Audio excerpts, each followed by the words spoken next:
All right, I am going to go ahead and get started. For those of you who don't know me, I am Nathaniel Stinnett. I'm the founder and executive director of the Environmental Voter Project. And today, we are going to be going over some of our recent successful messaging experiments. And for those of you who aren't familiar with our work at the Environmental Voter Project, we only do voter turnout. So none of these messages that we're going to be discussing today are trying to change people's opinions or trying to change who they support or what issue they support. These are not persuasion messages. These are voter turnout messages. And the way that today's presentation is going to work is first, I am going to make a very brief introduction to the Environmental Voter Project. And boy, do I mean very. This is not meant to be an introduction to the Environmental Voter Project. We will share some links in the chat for those of you who do want an introduction to the Environmental Voter Project.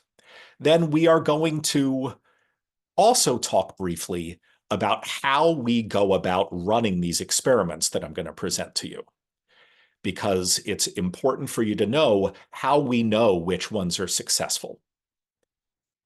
The third thing, that's what we're going to spend the most time on today. We're going to run through three, actually, I think maybe four recent experiments to let you know not only which messages have we found are boosting turnout, but among which demographic groups they tend to work best. And then finally, we will have a Q&A session for you. So let's go ahead and get started with step one here. For those of you who aren't familiar with our work, the Environmental Voter Project is a nonpartisan nonprofit that is laser focused on identifying people who care deeply about climate and the environment who don't vote, and then turning them into better voters. That's it. We don't endorse candidates. We don't lobby for particular policies. We don't even try to convince people to care more about climate or the environment. We want to bypass all of that messy stuff and instead find the people who are already with us, find the people who care so deeply about climate that it's literally their number one priority, yet they aren't voting, and then mobilize them with many of the messages that we're going to be discussing today so that they can become better, more consistent voters. We view this as not only one of the most efficient ways for the climate movement to build political power, but for better or for worse, there's also a whole lot of non-voting environmentalists out there. And so it's also a very effective way to build our political power. And again, I'm not going to drill down into a lot of numbers here because this isn't an intro to EVP webinar. But just to give you one set of numbers, we identified over 8 million super environmentalists who skipped the last presidential election. This year, we are targeting 4.8 million voters just in 19 states. This is how large an opportunity we're focused on. We have a four-step process to doing this work. First, we need to find these voters. And obviously, we can't talk to every single registered voter across the United States, right? So instead, what we do is we poll tens of thousands of people, isolate the ones who tell us that climate's their number one priority, and then we work with data scientists to find other people on voter files who are a lot like them. And it's a long, iterative process, but at the end of it, what we're able to do is assign a score from 0 to 100 to every individual in a state voter file, telling us how likely they are to list climate as their number one priority over all other issues.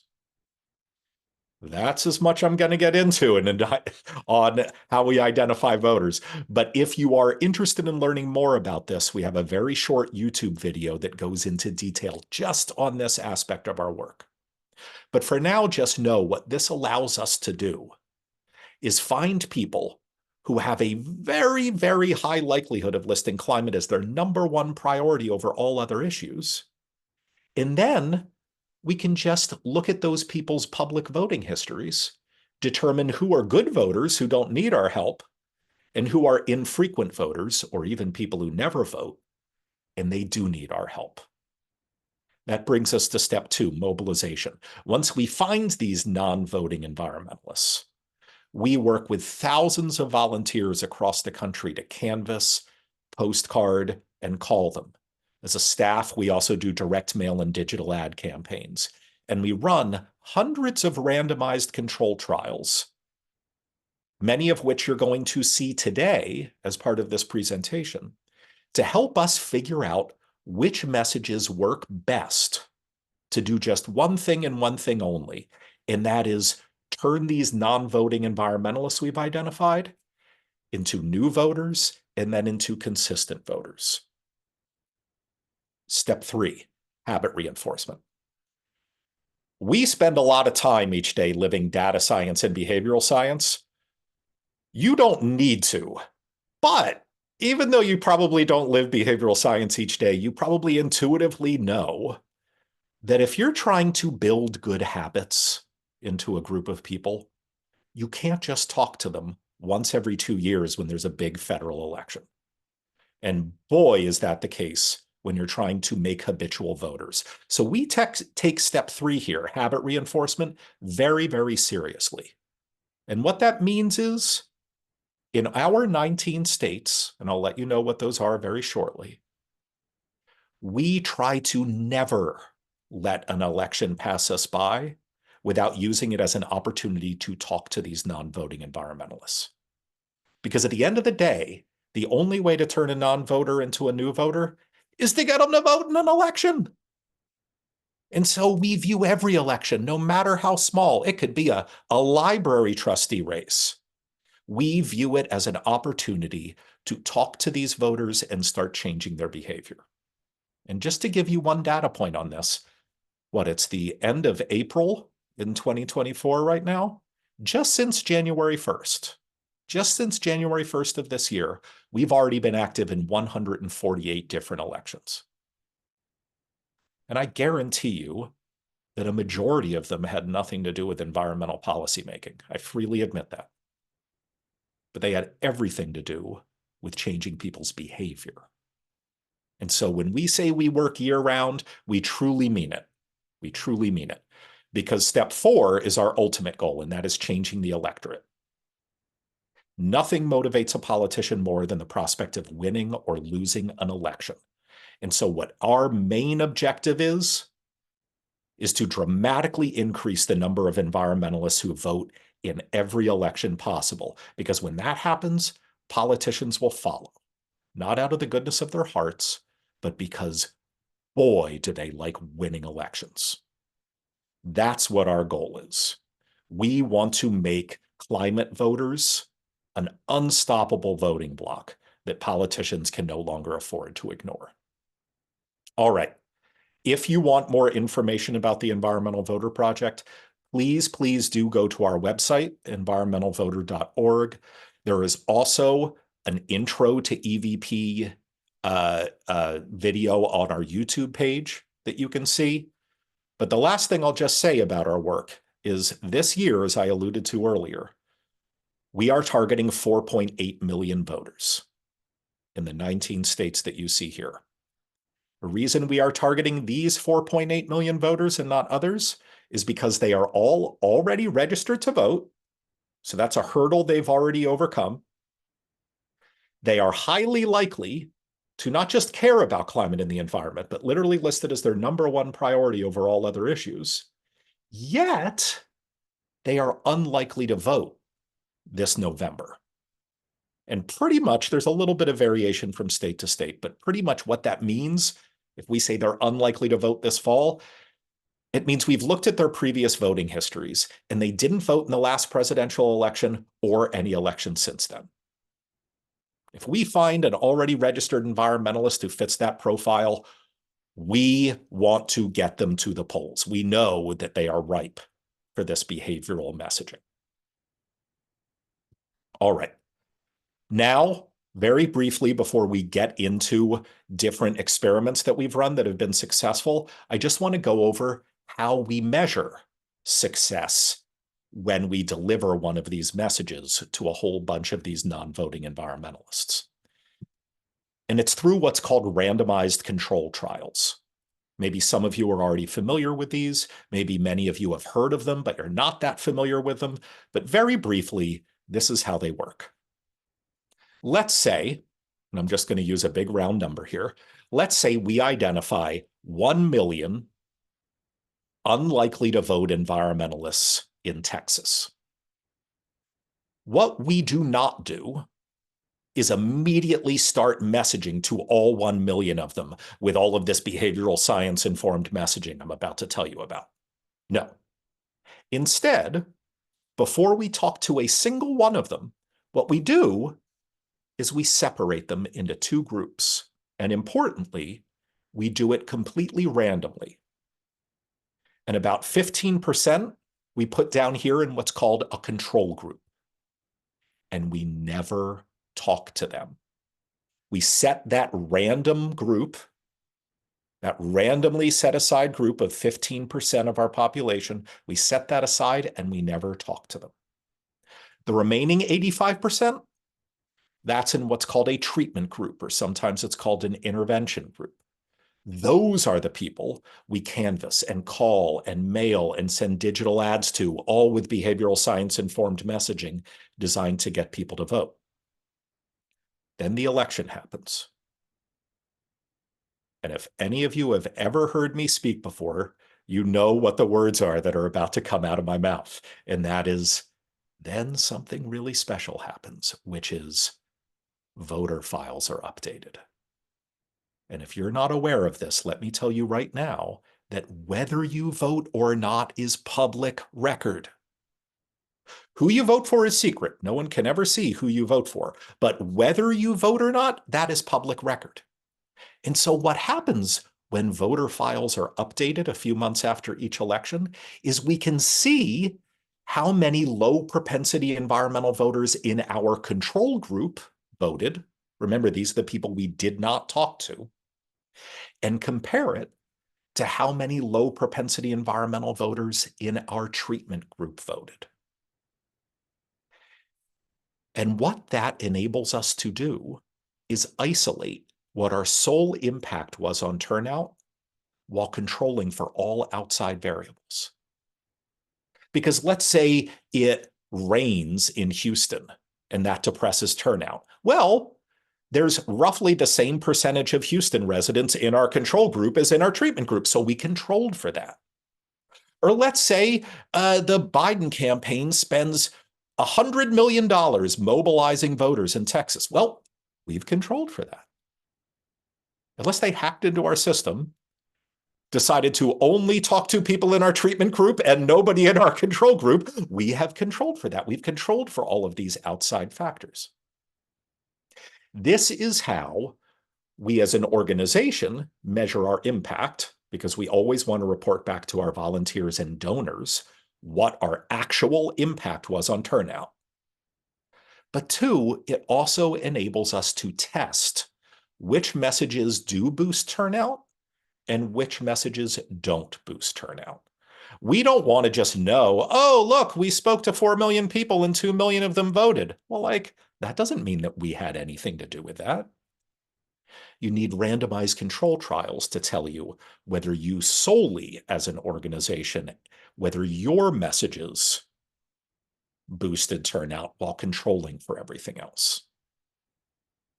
So we're going to get into some of these experiments, but know when I start citing some data on how much these messages boosted turnout, it's because we ran them through randomized control trials like this.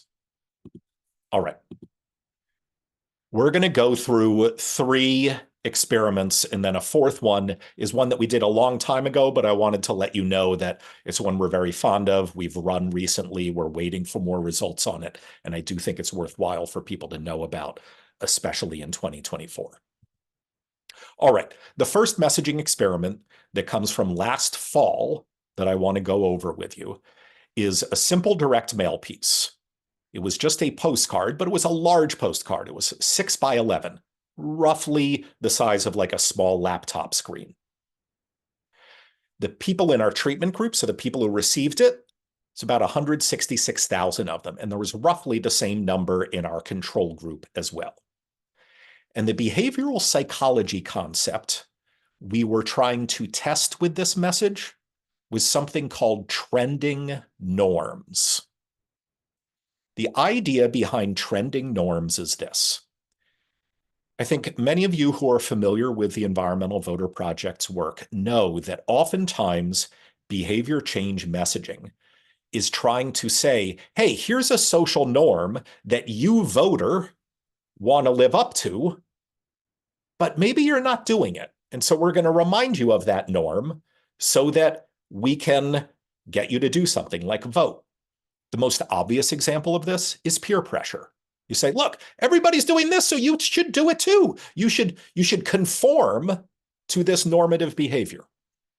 Well, the idea with trending norms is that not only are you not conforming with this norm, but more and more and more people are doing it each and every day. Oh my gosh, it's like this norm is moving further away from you. You've got to go and get it. Practically speaking, the mail piece looked like this. We were sending mail again to people who were low propensity voters who had a very high likelihood of listing climate as their top priority. We wanted them to think that not only was everybody else in Texas voting, but dear God, it was just getting bigger and bigger each day. And if you keep on waiting, you might end up being the last person in Texas who isn't voting. This norm is trending away from you, so don't be left behind. There's a lot of FOMO, fear of missing out, that's often included in trending norms messaging. This idea that you're not doing what your peers are doing, and more of them are doing it until, man, don't be left out. Don't be left out. Very simple mail piece.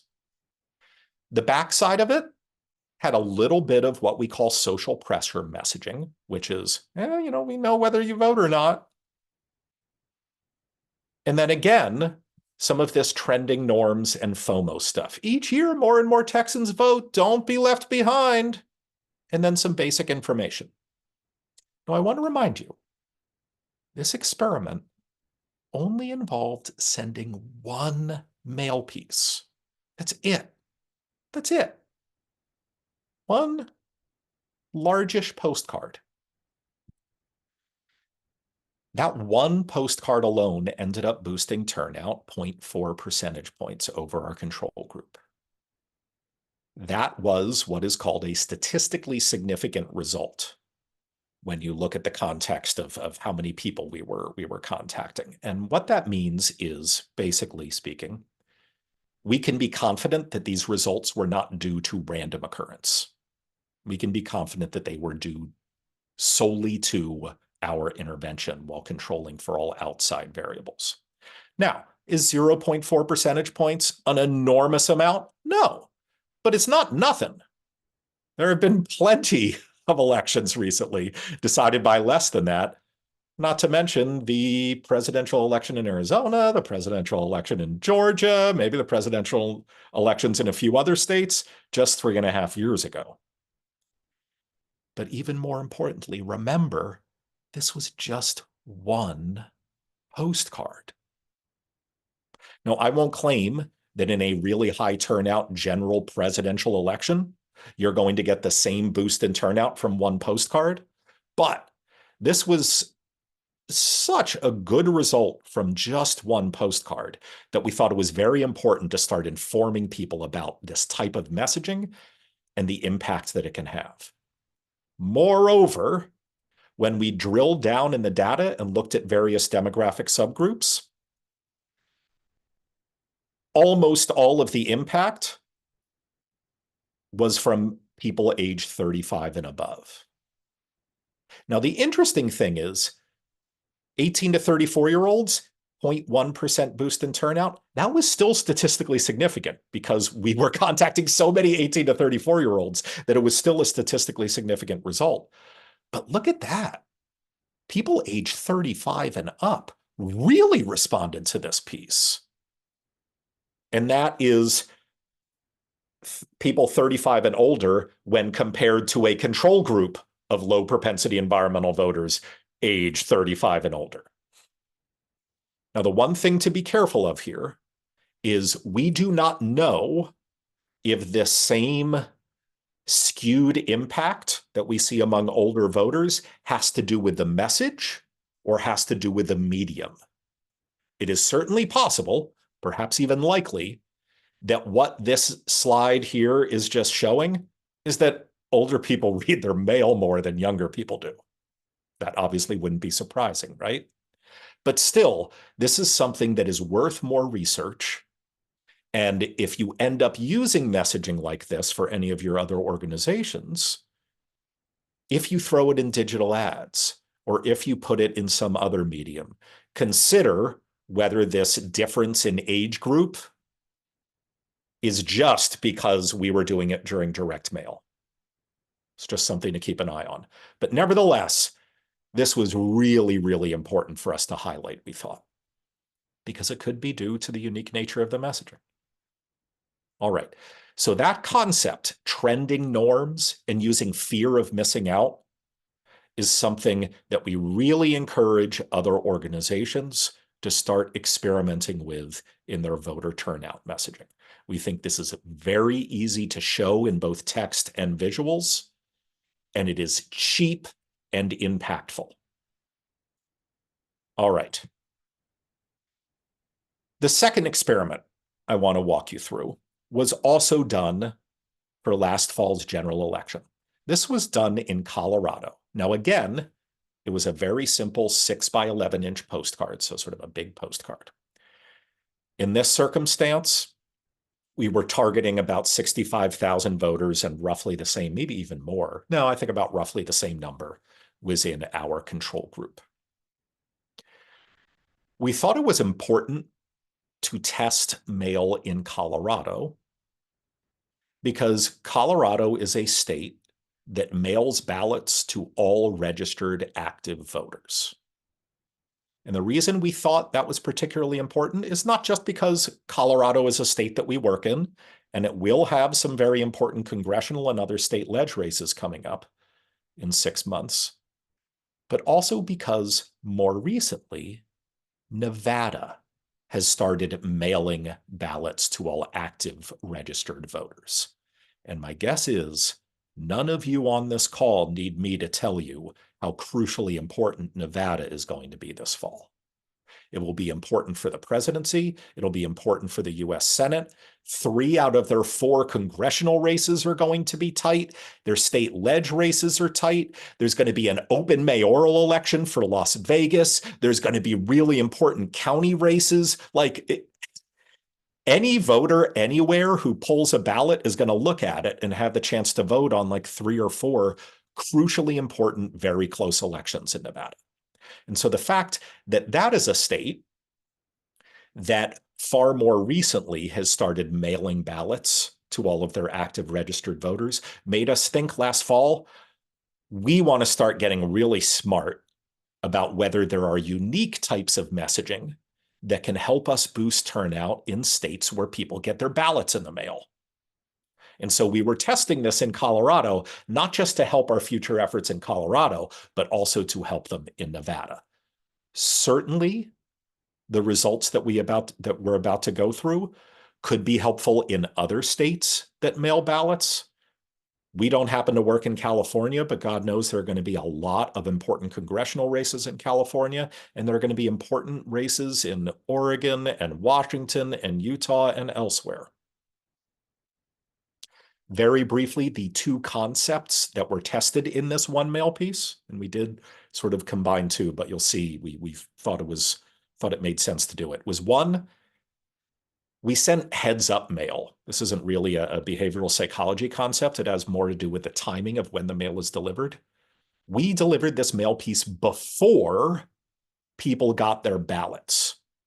We wanted to start getting our targeted voters in the mindset of their ballot being about to arrive before it even arrived, because we didn't want them to throw it out.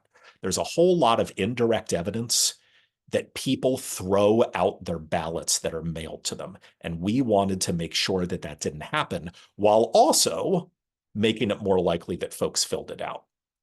And so in the mail piece, and you'll see this in a second, We also included a behavioral psychology concept called the endowment effect. Sometimes this is also called divestiture aversion. Essentially, what these concepts mean is we wanted to endow our target voters with the sense that they had something of value and that they should not want to lose that thing of value. And you'll see what I'm talking about in a second here. For those of you who know some of our previous experiments with loss aversion, this is very similar to loss aversion. All right, this is what the mail piece looked like. Again, 6x11 postcard, arriving roughly a week to a week and a half before people's ballot. No, about a week before people's ballots arrived. I think a pretty striking visual, and then very simple letters that just said, don't throw away your vote. Now, obviously, that has two meanings, right? Like, don't misuse your vote, don't use it casually or things like that. But also just like quite literally, don't throw your ballot out, dude. And we put down there, your ballot will arrive soon in the mail. Don't throw it out. We wanted to condition people like, hey, it's coming. It's coming. So don't be so cavalier about just tossing stuff in the trash when it comes through your mail slot. On the back of the piece, this is where we use some of this endowment effect messaging. And the idea was you earned the right to vote. Now, obviously, for some people, being registered to vote has been easier than others. There are other people who are still disenfranchised, and I don't want to breeze over that. But a lot of people take for granted the right to vote. And so we wanted to fill this with a little bit more value and make our recipients feel like, listen, you have something of value here. You earned this right to vote. Now use it. Don't toss it in the garbage by mistake here. The idea that you might lose this thing of value if you're not just careful and just make sure that you pay attention to the ballot when it arrives. Then we let them know when to expect it. We let them know what to do when they get it. And then we added a little bit more behavioral science messaging here at the bottom. Be a voter. It's always important to talk about the type of person you want your voter to be, rather than trying to convince them that this action is really important. You don't want to say, hey, it's important to vote. You want to put it on them. You want to use like kind of manipulative identity-based messaging. Are you a voter or are you not a voter? Are you a good voter or are you a bad voter? What kind of person are you? This ended up boosting turnout 0.5 percentage points, 0.5%, from one postcard. One super cheap postcard, something like 47 cents per unit, all in, printing and postage, I think. I think that's what it was. This, again, is messaging that those of you who work in states or other jurisdictions where a whole bunch of ballots are being mailed out to voters understand that delivering this message prior to them getting their ballots can have a significant increase in turnout. As with the previous piece, we saw all of this increase from older voters. Again, that might have to do with the mode rather than the message. You'll see among 18 to 34-year-olds, it wasn't even a statistically significant result. We can't claim that this postcard actually increased turnout at all among those 18 to 34-year-olds. Yeah, we looked at our numbers and it said it increased at 0.2 percentage points, but it didn't have what's called statistical significance. We can't claim that that wasn't possibly just due to random occurrence. But among 35 and up, it absolutely was. And then we also saw a demographic difference that didn't have to do with age. We saw that this particular mail piece did not have a statistically significant impact on men, but it did have a statistically significant impact on women. Again, if you are an organization working in a state that mails ballots to people, and you are looking to pinch pennies like any organization is, you should consider whether to only deliver this messaging to women. as opposed to women and men. That's obviously a hard decision to cut out what is possibly half of your universe. But we have reason to believe that this message works disproportionately well with women and disproportionately not well with men. Obviously, this is just one result, but if you're not going to have time to test things before you get into the field, please consider this. As for why this takes place, I have no idea. No idea. All right. The next experiment. This is one that we're going to have a little bit less data on, and you'll see why in a second, but I did still want to let you know because a lot of people have asked us about the messaging that we use when we canvass. And I know a lot of people are canvassing, and how can I describe this without getting too much into statistics? Like, you probably can intuitively understand that in order to get good data that is statistically significant, you need to talk to lots of voters, or you need to mail lots of voters, or you need to send digital ads to lots of voters. You need to have big fat denominators, or else you become less and less certain of whether you're truly having an impact on turnout or whether you're just seeing some random result. And when you're knocking on doors and doing door-to-door canvassing, boy, is it hard to rack up all those contact numbers, right?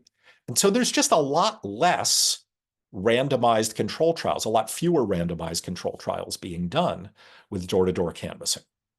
And so we did have a few people ask us about this, and I did just want to throw in some data here. We are doing door-to-door canvassing in Tucson, Arizona, Austin, Texas, Pittsburgh, Pennsylvania, and Philadelphia, Pennsylvania. Many times we are layering multiple messages on top of each other when we message to our voters, and we haven't been able to isolate enough people who were canvassed and only canvassed in order to see what the impact of canvassing alone is. That's what this data is useful for, but I will say this one thing. Even with what I'm about to present to you, we don't just canvass our voters. We also often follow up with the people who say that they are going to vote and reminds them that they said that they were going to vote. And I'll get into some of the behavioral science of why that's important. Some of the concepts, some of the behavioral science concepts that we're going to discuss for this experiment are what's called choice architecture, social pressure, and norm adherence. Very briefly, choice architecture is pretty much a fancy way of saying, how do you write your question? Because how you present a question in and of itself can really change people's responses or their behavior. A very common way to think about this is like whether you give someone the opportunity to opt into something or opt out to something. Maybe you're all familiar with a very famous behavioral economics experiment where people were given the chance to opt out of a 401k rather than opt into it. And so many more people ended up sticking with their 401ks because they're just kind of lazy. And they're like, oh, I'd rather just not have to go through the hassle of opting out of it. That's choice architecture. Social pressure is finding a norm that people aren't living up to and getting them to try to live up to it. And norm adherence, we'll get into that a little bit, is very similar. The impact of this canvassing followed up by phone calls with people who said, yes, I'm going to vote. In Austin, Texas, it boosted turnout 3.5 percentage points over our control group. In Pittsburgh, it was well over 5 percentage points, but I want to be clear, that was not canvassing alone. That was canvassing, that was these follow-up calls, and then, we layered on a second intervention, which was just volunteer phone calls. So this is not, that second data point is not canvassing alone. I did think it was important to still mention to you though, because, oh man, am I confident that volunteer phone calls alone wouldn't get you a number that big. Volunteer phone calls are more important than most people think, but they won't get you numbers that big. All right. Our canvassing script is very long because we want to give our volunteers sample responses depending on what voters say. But what I think is really important just right at the beginning is this opening line. Hi, is blank available? My name is blank. I'm a volunteer with the Environmental Voter Project. We're nonpartisan. We're doing this. We're talking to folks about this election. Can I count on you to vote? This is very simple choice architecture. There are so many ways we could finish this intro, right? We could say, are you planning to vote? Have you given thought to whether you're going to vote this year? Will you be voting? But if you ask it in this way, can I count on you to vote? It's a little bit harder for people to be like, no, you can't, buddy. Nope. And we want it to be hard. We want it to be hard for them to say no. If any of you have ever done volunteer phone calls with the Environmental Voter Project, you're very familiar with this choice architecture. We go even further with our phone calls. I believe the typical, not always, but the typical question that ends our intro is, will you be voting on election day, voting early, or voting by mail? Boy, do we make it hard for people to hear that and say, oh, I'll be voting not at all, thank you very much, right? Like we want to make it hard for people to say no for a few reasons, right? One, if they say, oh, yeah, sure, you can count on me to vote, even though by definition, we're only talking to crappy voters, remember? It then opens up the rest of the script where we can start talking to them about their options of voting. And then they start plan making and thinking how they're going to vote. But the second thing that happens, you know what, I'm going to come back to this lit, is it's like a trap closing on them because now they have said that they're going to do something. And now what we can do is we can do one of these follow-up calls that we mentioned and say, hey, you might remember you spoke to someone from our group and said that you were going to vote. We see that you haven't voted yet because whether you vote or not is public record. Do you have a plan for when you'll be voting?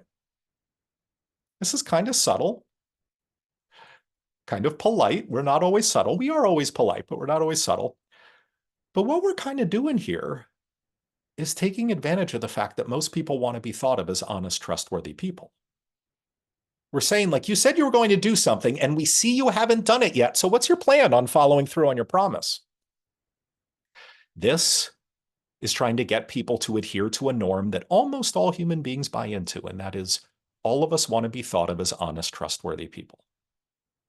This is also something that we think is so important for people to pay attention to in their canvassing and also their calling scripts.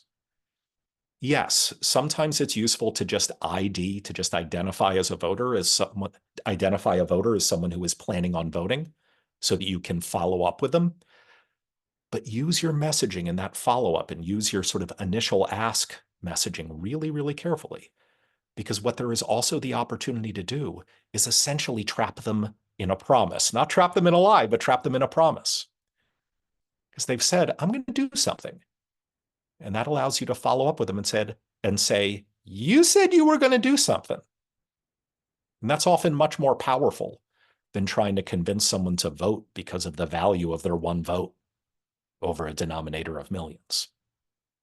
Very briefly, if we aren't able to speak to voters, or even if we are, we will often hand them this door hanger.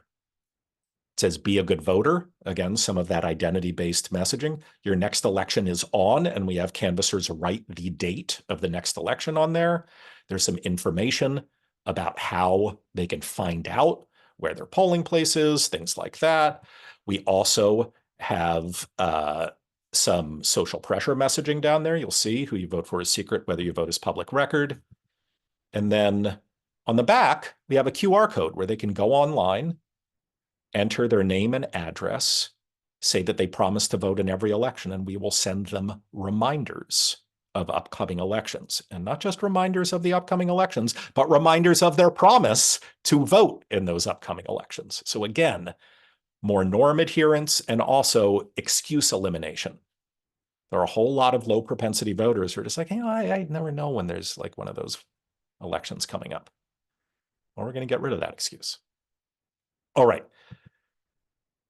The last thing that I just want to bring up to you before we get to our Q&A session is We, a few years ago, ran some experiments that did get statistically significant results, as much as 0.5 percentage points in some simple display ads. So digital ads that aren't videos, they're just images.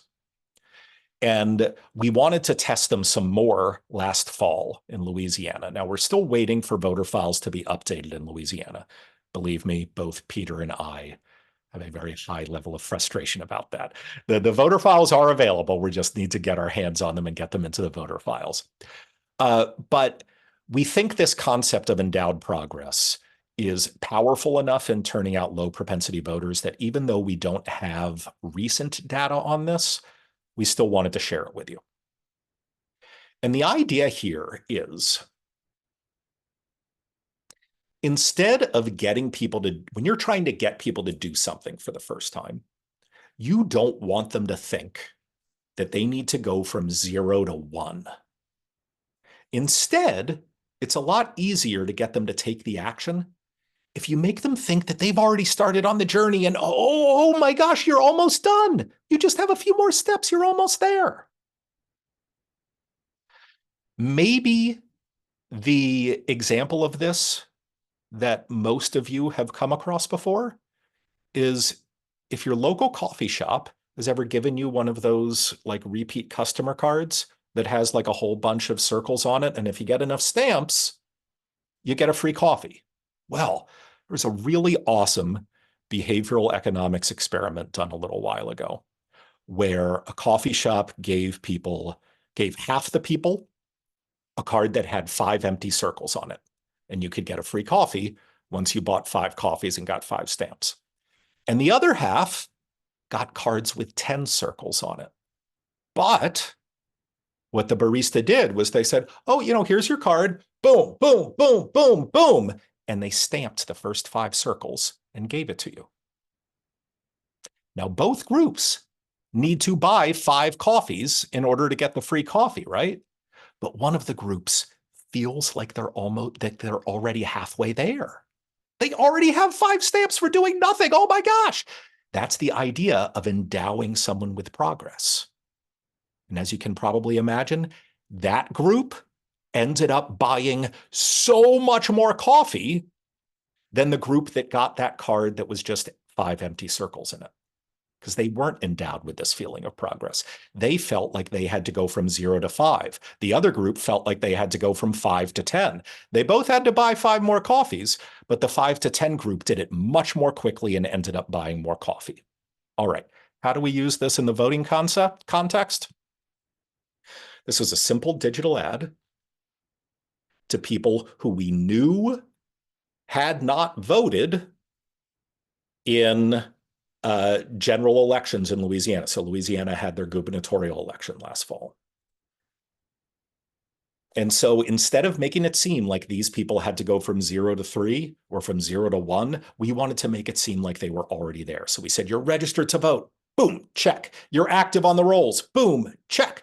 The last step is voting on November 18th, which is when the statewide runoff was. We also ran this for the general election, which was in October, and we're still waiting for that data too. Previous experiments have showed this type of messaging, and it also works very, very well for mail and other image-based messaging, is a really, really easy way to get low propensity voters off the sidelines, endowing them with a sense of progress so they don't need to feel like they're doing something for the first time or don't need to feel like they're going from 0 to 1. Instead, they're almost already there. I wish we had more recent data to share with you on this, but we felt it was so important that we just wanted to bring this back. Finally, what I'll say, because we're going to get to the Q&A now, is, Peter, if you could share in the chat, we have a previous YouTube webinar on successful messaging experiments that was done maybe 6 or 7 months ago. And you can see some other experiments there. I didn't want to repeat them for those of you who attended that webinar. Also, some of them, like the loss aversion messaging and things like that, really isn't replicable in a presidential general election year. And if you watch the webinar, you'll understand why. But we really wanted to give you this new data today. So thank you so much. I know that some of you have already put questions in the Q&A folder, and we're very grateful for that. Peter, what you got? Thank you. Yeah. Um, so, Nathaniel, could you speak a little bit or a little bit more to why we don't use the environment in our messaging? Why don't we talk about environmental issues or concerns? And as a follow-up to that, from another question, um, how effective is the messaging that we utilize when it comes to turning out the sort of turning out voters to vote for the sort of candidates that the environmental movement needs? Got it. Great questions. Okay, so let me address the second one first. Uh, there is no way to differentiate between voters we turn out who vote for candidate A versus vote for candidate B. It's unknowable. It's secret. Nobody knows that. That's not unique to us. It is literally impossible to measure.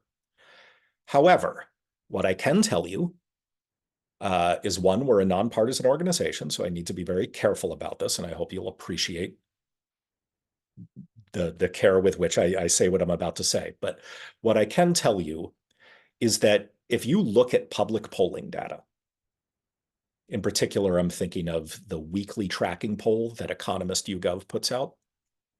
They track people who list their number one issue priorities. And if you look at the people who list climate and the environment as their number one priority, so these are the very people we are turning out, they break harder for Joe Biden over Donald Trump than not only any other issue constituency group, they break harder for Joe Biden even than registered Democrats do.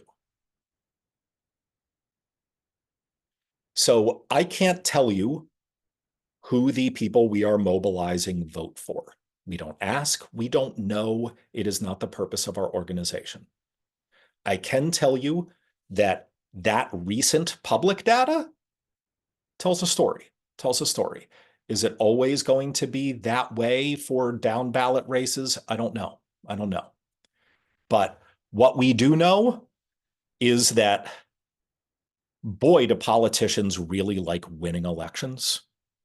And if you dramatically increase the number of climate first people who consistently show up at the polls, Democrats, Republicans, and people in the middle will all start feeling more pressure to lead on climate.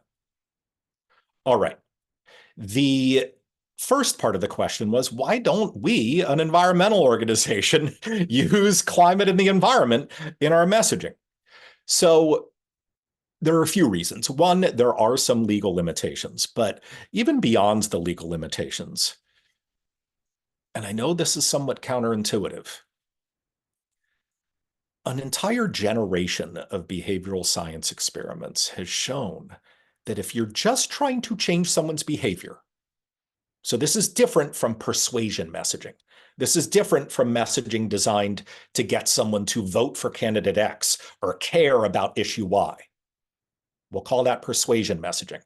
If you're just looking at turnout messaging, if you're just trying to get somebody to do something, what usually does not work is to try to rationally convince them of the value of that action.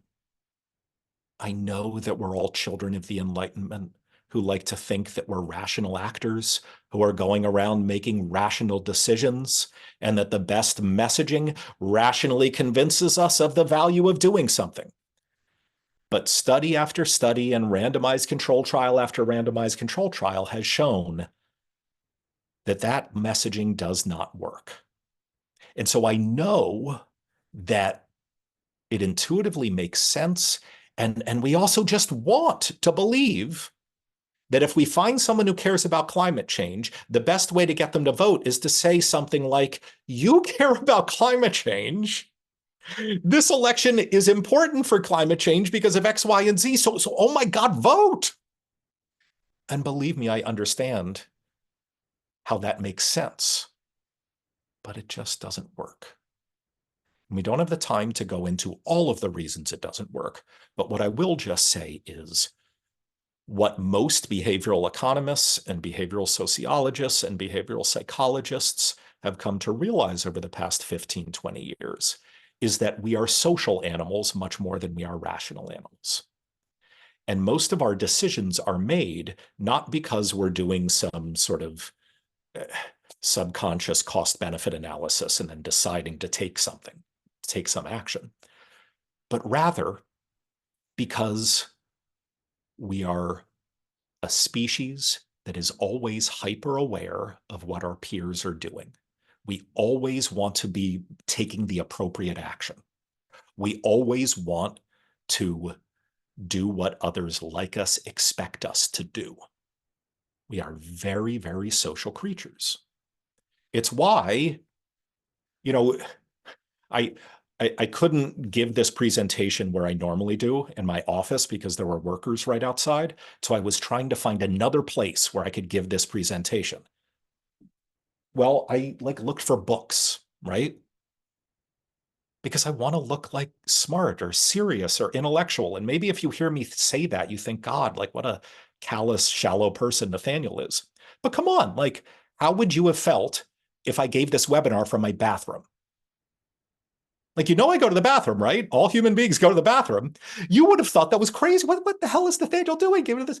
Because we all want to present a particular version of ourselves to each other. We are social creatures. And so messaging that takes advantage of these norms, that takes advantage of the fact that people want to be thought of as honest or want to be thought of as serious or intelligent, or want to be thought of as good voters as opposed to bad voters, or want to be thought as doing something that their neighbors or other peer groups are doing, that is far, far more powerful. And I realize I've gone on for a long time, but I'll close with an example that you're all probably really familiar with. And that is, think of a beer commercial. When was the last beer commercial you saw where they told you what the ingredients were and what the price was? No. Instead, it's all like, drink this beer so you can be like X. That's all it is. Taking advantage of the type of person you want to be. Hell, even a really famous laptop commercial. Remember, it's probably 10, 15 years ago, Apple had a set of commercials where it was just a really cool guy saying, I'm an Apple, and then a really dorky guy saying, I'm a PC. And this is not a small purchase, right? It's like a $2,000 purchase. And they were essentially just saying, if you want to be cool, buy this $2,000 product. This is how this normative social expression based messaging is often used. And it's far, far more powerful than just trying to say, you care about X, and so this is why you've got to do Y. But it's a very, very good question because I feel that desire too. So, Nathaniel, there's another very penetrating question that I think really speaks to why we do what we do, which is, you know, have we come to a conclusion on what the best way to make a difference is when it comes to turning voters out? Great question. Very briefly, we think of this in two ways. So best is a little bit like broader and less precise than I'd like to answer this question with. We think of both effectiveness and efficiency. By effectiveness, that is, what's the ceiling? By how much can you increase turnout by doing X? By efficiency, we mean, well, how much money does it take to do that? Or how many volunteer hours does it take to do that? Because you can imagine something could be really effective, but maybe it's really expensive. Or maybe, like door-to-door canvassing is extraordinarily effective, your volunteers can't reach as many voters per minute as they can on the phones. So we think about both effectiveness and efficiency. The most effective remains door-to-door canvassing. Even in the year 2024, the single most effective way to turn a non-voter into a voter is to have a face-to-face discussion with them at their door. A distant second to that is usually direct mail. But the truth is, All of the major ways, all 5 of the major ways that we communicate with voters, we have received statistically significant randomized control trial results proving that they increase turnout, or else we wouldn't be doing them. So phone calls, volunteer postcards, canvassing, digital ads, and direct mail. All right. On the efficiency side, canvassing efficiency can vary dramatically depending on how close together your targets are, what time of day or time of week you're canvassing people. It's not that efficient, even though it's very effective. The things that are the most efficient, so they give you the most bang for your buck, and by buck, I mean both money and volunteer hour. Digital ads are very, very efficient. So the cost per new vote that you create is pretty darn low. Phone banks are very efficient, especially in low turnout elections. You can sometimes boost turnout 1.5, 2 percentage points from a phone bank alone if it's a low turnout election that people aren't aware of. And boy, is it efficient. You can reach a whole lot of people. So I realize I haven't given you a firm answer yet. I've given you a little bit of this and a little bit of that. So now let me give you a firm answer, because this is the God's honest truth. You need to layer. The absolute best way to do stuff is a little bit of everything. What all of our data shows, and I use R in the broadest sense, not just EVPs, but the broader progressive movement and all voter turnout experiments show, is that you rarely lose anything. Well, let me put this another way. It is purely additive when you layer canvassing on top of calling, on top of mail, on top of digital ads. And so doing it all is important. The second thing that I will mention,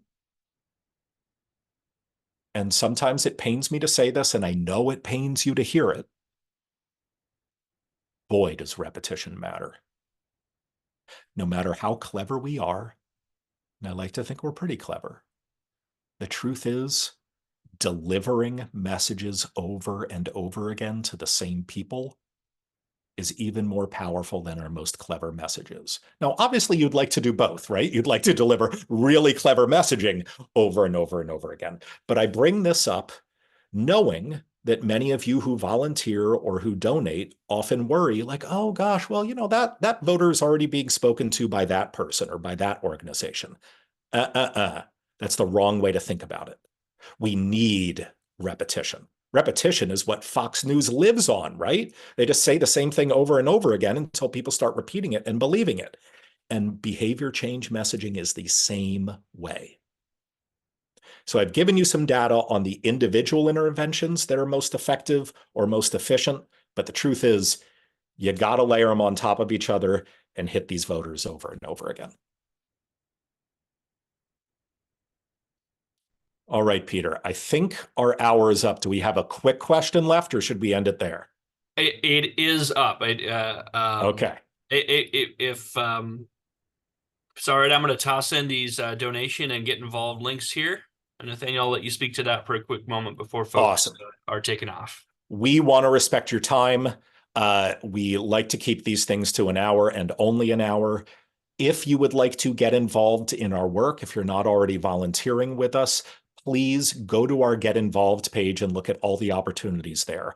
Boy, is our organizing team amazing. They make it really easy to onboard you, train you, and then get you using proven messaging like this to turn non-voters into new voters.